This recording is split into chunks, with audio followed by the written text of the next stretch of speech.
Now types of cleavage, cleavage के characteristics, plans, patterns पढ़ लिए थे। Now types of cleavage, cleavage के कितने टाइप्स होते हैं, तो किसके बेसिस पे कि ब्लास्टोमियर्स जो बनेंगे क्लीवेज के होने पर उनका फेट क्या है या नियति क्या है, उसके बेसिस पे अपन देखें तो क्लीवेज कितने टाइप के हो जाएंगे, 2 टाइप्स के हो जाएंगे, डिटर्मिनेट एंड नॉन डिटर्मिनेट, निर्धारी या फिर अनिर्धारी। अब क्लीवेज होता है, क्लीवेज में एक सेल है, एक सेल डिवाइड होती है, उससे 2 सेल्स बनती हैं, 2 सेल्स डिवाइड होती हैं, 4 सेल्स बनती हैं। ऐसे ही ब्लास्टोमियर्स का नंबर इंक्रीज होता ही जाता है। अब अगर जो ब्लास्टोमियर्स बने, जैसे मान लो 2 ब्लास्टोमियर बन गए, उसमें से एक को हटा दें, या 4 बन गए, 4 में से एक को हटा दें, उसके बाद एम्ब्रियो का डेवलपमेंट पर क्या इफेक्ट पड़ेगा, क्या एम्ब्रियो का जो डेवलपमेंट है वो नॉर्मली हो जाएगा, या फिर वो जो पार्ट हटाया, वो जो ब्लास्टोमियर हटाया, वो आगे जाके जो पार्ट बनाने वाला था उस पार्ट का डेवलपमेंट फिर उस एम्ब्रियो में नहीं होगा।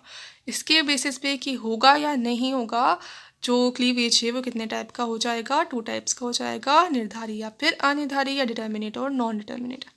अब अगर जो ब्लास्टोमियर्स हैं, ब्लास्टोमियर 4 ब्लास्टोमियर हैं, अज्यूम करें उसमें से एक हटा दिया, तो वो मान लो ब्लास्टोमियर कौन सा पार्ट बनाने वाला था, स्किन बनाने वाला था, या आगे जाके हार्ट बनाने वाला था, या जो भी बनाने वाला था। अब देखा उसको डेवलपमेंट हुआ और उसका वो पार्ट नहीं बना, स्किन फॉर्म नहीं हुई या हार्ट फॉर्म नहीं हुआ, तब अपन कहेंगे कि जो क्लीवेज है वो कैसा था, डिटर्मिनेट था या फिर निर्धारित था। क्यों?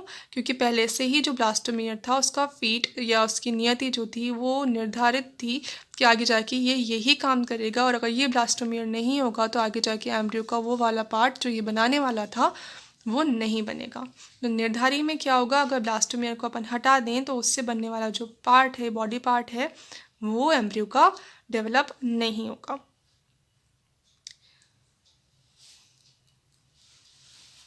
अब इस क्लीवेज से जो ब्लास्टुला बनता है या जो एम्ब्रियो बनता है उसको क्या कहते हैं, अपन मोज़ेक कहते हैं, क्योंकि उसमें जो ब्लास्टोमियर है वो सारे एक जैसे नहीं है। क्यों एक जैसे नहीं है? दिखने में तो एक जैसे हैं, पर एक जैसे इसलिए नहीं है क्योंकि वो सारे जो हैं वो आगे जाके एक ही चीज़ नहीं बनाएंगे, वो सारे आगे जाके अलग अलग चीज़ बनाएंगे।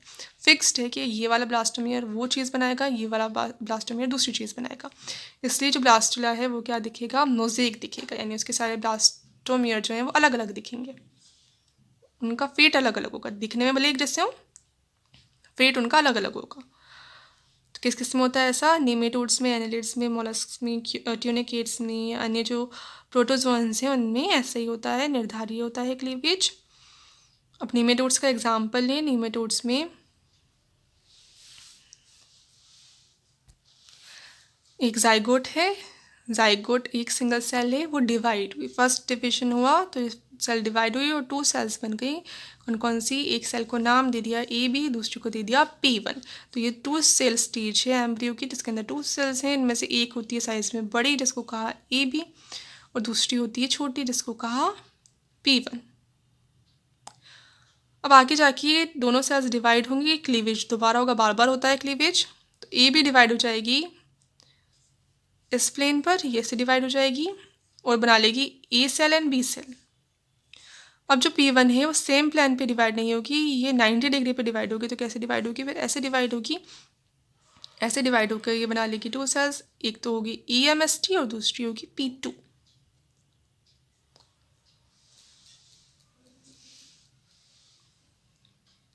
E capital, M capital, S capital and T small.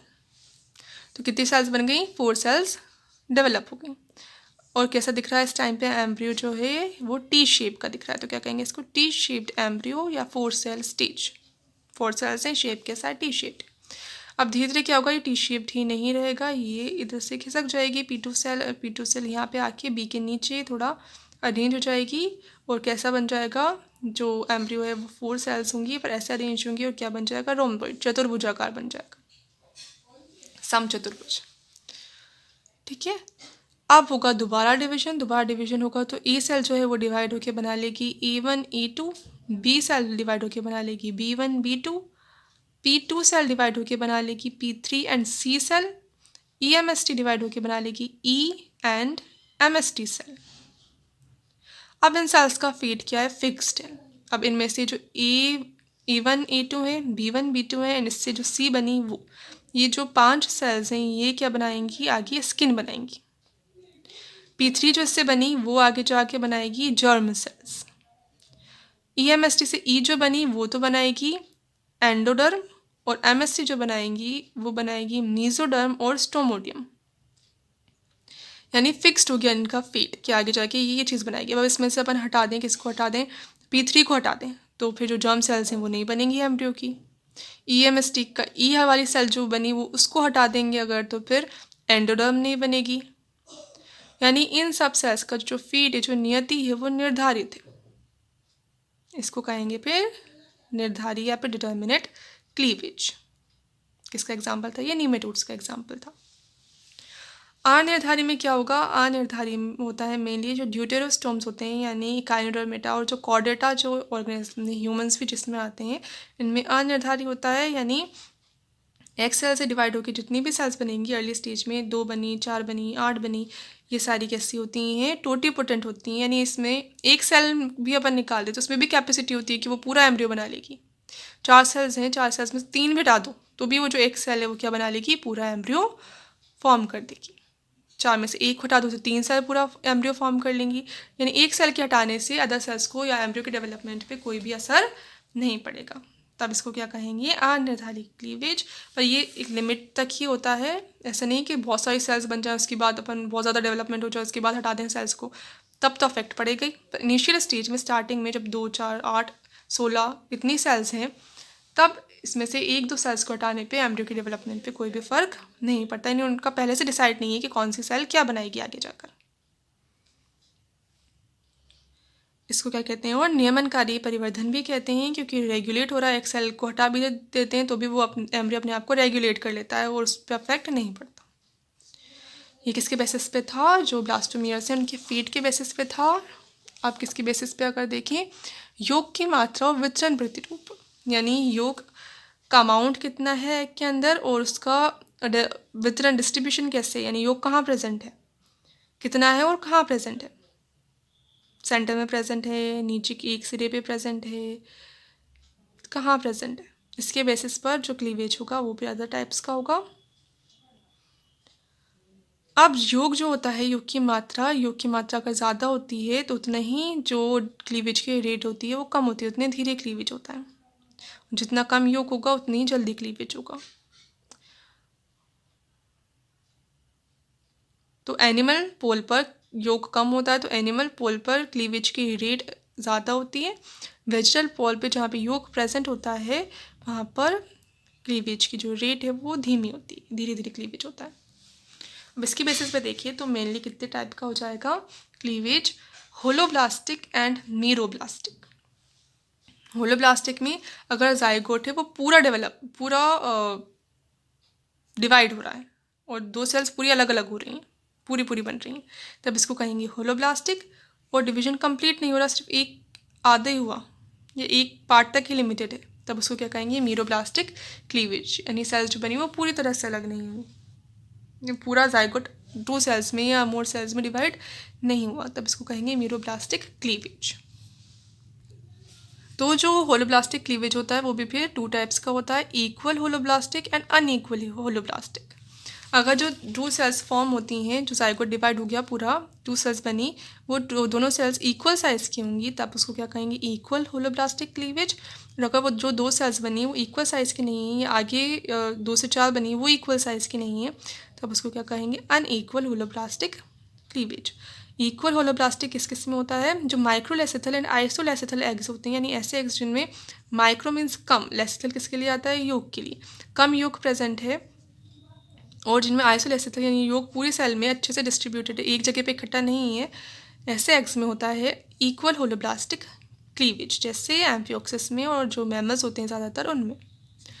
Unequal holoblastic में क्या होगा, किन में होगा, पहले तो जो मीजोलेसिथल एग्स होते हैं, यानी जिसके अंदर नॉर्मल अमाउंट में, बहुत ज़्यादा भी नहीं बहुत कम भी नहीं, नॉर्मल अमाउंट में, मीडियम अमाउंट में योग प्रेजेंट है, और कहाँ प्रेजेंट है, वो एक सिरे पर प्रेजेंट है, तब कौन सा होगा, अनइक्वल होलोब्लास्टिक क्लीवेज होगा। अब एक सिरे पे अगर योग प्रेजेंट होगा तो फिर उस सिरे की जो डिवीजन की रेट है वो कम होगी और उससे जो सेल्स बनेंगे उसका साइज ज़्यादा होगा। जैसे ये है इक्वल होलोब्लास्टिक, यानी सेल पूरी डिवाइड हो रही हैं और 2 सेल्स इक्वल बन रही हैं, 2 से 4 बनी इक्वल बनी, 4 से 8 बनी इक्वल बनी, तो ये तो इक्वल होलोब्लास्टिक। अब ये है अनइक्वल, क्यों, 2 सेल्स बनी, 2 से 4 तो इक्वल बन गई, पर 4 से जो ये 8 सेल्स बनी ये इक्वल नहीं बनी, इनमें ऊपर की छोटी है नीचे की बड़ी है, नीचे की बड़ी क्यों नहीं, क्योंकि ये वेजिटल पोल है, यहाँ पे योग ज़्यादा है, ये सेल्स बड़ी हैं और ये सेल्स छोटी, तो ये होगा अनइक्वल होलोब्लास्टिक क्लीवेज। मीरोब्लास्टिक में सेल्स पूरी तरह से डिवाइड नहीं होती, तब उसको कहेंगे मीरोब्लास्टिक। इसमें डिवीजन किसका होता है, एनिमल पोल ही डिवाइड हो पाता है। योग पोल पे इतना सारा योग होता है, एग्स कैसे होते हैं, मैक्रोलेसिलर, यानी बहुत सारा एक योग प्रेजेंट होता है, इसलिए वेजिटल पोल जो है वो डिवाइड ही नहीं हो पाता। सिर्फ डिवीजन किसका होता है, एनिमल पोल का ही होता है। तो मैक्रोलेसिलर एग्स जो हैं जिनके अंदर ज़्यादा योग है उसमें मीरोब्लास्टिक क्लीवेज होता है। साथ में वो एग्स कैसे होते हैं, फिर या तो टीलोलेसिथल होते हैं यानी योग एक सिरे पर इकट्ठा होता है, या फिर सेंट्रोलेसिथल होते हैं यानी योग जो है वो सेंटर में इकट्ठा होता है। तो इसके बेसिस पर भी सेंटर में है या फिर सिरे पर है, इसके बेसिस पे भी मीरोब्लास्टिक क्लीवेज 2 टाइप्स का हो सकता है, डिस्कोइडल एंड सुपरफिशियल।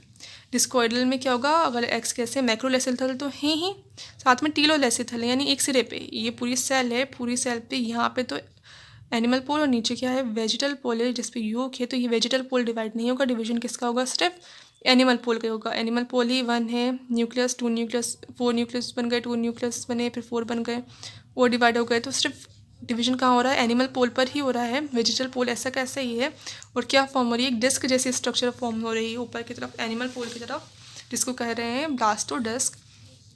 तब ये जो क्लीवेज है इसको कहेंगे डिस्कोइडल मीरोब्लास्टिक क्लीवेज। किस किस में होता है ये, फिशेस, रेप्टाइल्स, एविस एंड मोनोट्रीमेटा जो है उसके अंदर होता है। मोनोट्रीमेटा में कौन आते हैं, प्लेटिपस, एकिडना एटसेट्रा, जो एग लेइंग मैमल्स हैं वो। सुपरफिशियल में किस में होगा, जिसके अंदर एग्स होते हैं, सेंट्रोलेसिथल यानी सेंटर में योग प्रेजेंट है। सेंटर में योग प्रेजेंट है तो सेंटर डिवाइड हुआ ही नहीं, आसपास जो है उसमें भी सिर्फ न्यूक्लियस डिवाइड होकर पहले बहुत सारे न्यूक्लियस बना लेगा परिधि पर, पेरिफेरी पर, तो न्यूक्लियस की तरह चारों तरफ सेल मेम्ब्रेन बन जाएगी और सेल्स में अरेंज हो जाएगी, और सेंटर ऐसा कैसा है, सेंटर पे योग है, सेंटर डिवाइड नहीं हुआ, तो अब इसको क्या कहेंगे, सुपरफिशियल मीरोब्लास्टिक क्लीवेज।